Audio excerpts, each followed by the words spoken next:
श्री गणेशाय नमः। श्री शिव पुराण महात्म्य। हे शंकर, मैं संसार रूपी समुद्र में डूबा हुआ और दुखी हूँ।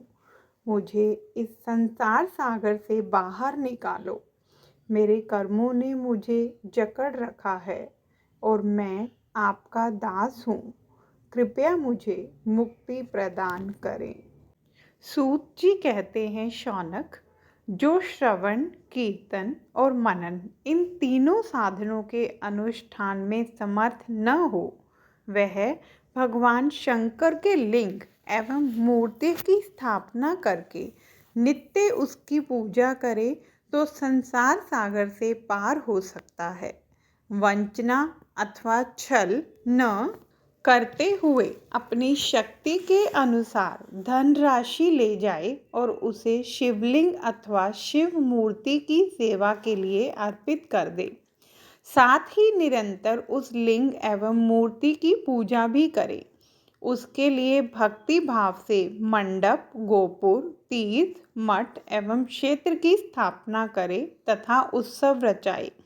वस्त्र, गंध, पुष्प, धूप, दीप तथा पुआ और शाक आदि व्यंजनों से युक्त भांति भांति के भक्ष्य भोजन अन्न नैवेद्य के रूप में समर्पित करे।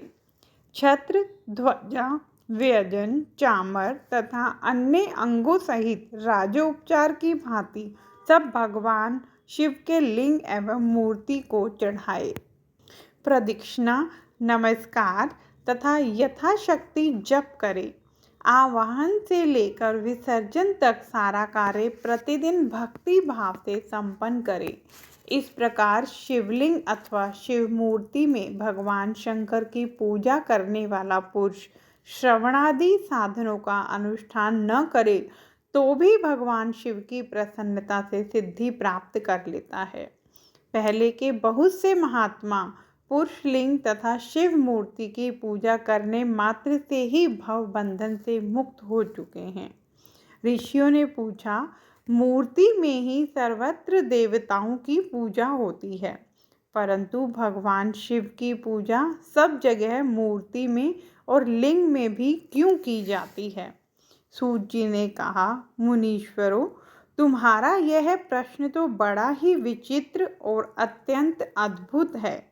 इस विषय में महादेव जी ही वक्ता हो सकते हैं। दूसरा कोई पुरुष कभी और कहीं भी इसका प्रतिपादन नहीं कर सकता। इस प्रश्न के समाधान के लिए भगवान शिव ने जो कुछ कहा है और उसे मैंने गुरु जी के मुख से जिस प्रकार सुना है उसी तरह क्रमशः वर्णन करूँगा। एकमात्र भगवान शिव ही ब्रह्म रूप होने के कारण निष्कल कहे गए हैं। रूपवान होने के कारण उन्हें सकल भी कहा गया है। इसलिए वे सकल और निष्कल दोनों हैं। शिव के निष्कल निराकार होने के कारण ही उनकी पूजा का आधारभूत लिंग भी निराकार ही प्राप्त हुआ है, अर्थात शिवलिंग शिव के निराकार स्वरूप का प्रतीक है। इसी तरह शिव के सकल या साकार होने के कारण उनकी पूजा का आधारभूत विग्रह साकार प्राप्त होता है, अर्थात शिव का साकार विग्रह उनके साकार स्वरूप का प्रतीक होता है। सकल और अकल रूप होने से ही वे ब्रह्म शब्द से कहे जाने वाले परमात्मा हैं। यही कारण है कि सब लोग लिंग और मूर्ति दोनों में ही सदा भगवान शिव जी की पूजा करते हैं। शिव से भिन्न जो दूसरे दूसरे देवता हैं वे साक्षात ब्रह्म नहीं हैं, इसलिए कहीं भी उनके लिए निराकार लिंग नहीं उपलब्ध होता। पूर्व काल में बुद्धिमान ब्रह्मपुत्र सनत कुमार मुनि ने मंदराचल पर नंदिकेश्वर से इसी प्रकार का प्रश्न किया था। सनत कुमार बोले, भगवान शिव से भिन्न जो देवता हैं उन सबकी पूजा के लिए सर्वत्र प्रायः वेर मात्र ही अधिक संख्या में देखा और सुना जाता है। केवल भगवान शिव की ही पूजा में लिंग और वेर दोनों का उपयोग देखने में आता है। अतः कल्याणमय नंदिकेश्वर इस विषय में जो तत्व की बात हो उसे मुझे इस प्रकार बताइए जिससे अच्छी तरह समझ में आ जाए। नंदिकेश्वर ने कहा, निष्पाप ब्रह्म कुमार, आपके इस प्रश्न का हम जैसे लोगों के द्वारा कोई उत्तर नहीं दिया जा सकता, क्योंकि यह गोपनीय विषय है और लिंग साक्षात ब्रह्म का प्रतीक है। तथापि आप शिव भक्त हैं, इसलिए इस विषय में भगवान शिव ने जो कुछ बताया है उसे ही आपके समक्ष कहता हूँ। भगवान शिव ब्रह्म स्वरूप और निष्कल हैं, इसलिए उन्हीं की पूजा में निष्कल लिंग का उपयोग होता है।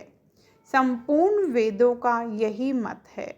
सनत कुमार बोले, महाभाग योगींद्र, आपने भगवान शिव तथा दूसरे देवताओं के पूजन में लिंग और वैर के प्रचार का जो रहस्य विभाग पूर्वक बताया है वह यथार्थ है।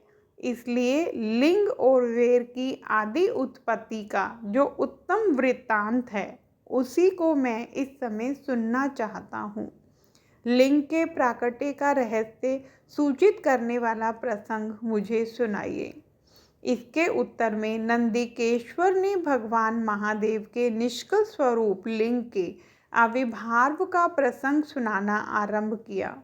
उन्होंने ब्रह्मा तथा विष्णु के विवाद, देवताओं की व्याकुलता एवं चिंता, देवताओं का दिव्य कैलाश शिखर पर गमन, उनके द्वारा चंद्रशेखर महादेव का स्तवन, देवताओं से प्रेरित हुए महादेव जी का ब्रह्मा और विष्णु के विवाद स्थल में आगमन तथा दोनों के बीच में निष्कल आदि अंतरहित भीष्म अग्निस्तंभ के रूप में उनका आविर्भाव आदि प्रसंगों की कथा कही। तदंतर श्री ब्रह्मा और विष्णु दोनों के द्वारा उस ज्योतिर्मय स्तंभ की ऊंचाई और गहराई का था लेने की चेष्टा एवं केतकी पुष्प के शाप वरदान आदि के प्रसंग भी सुनाए। ओम नमः शिवाय।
ओम नमः शिवाय।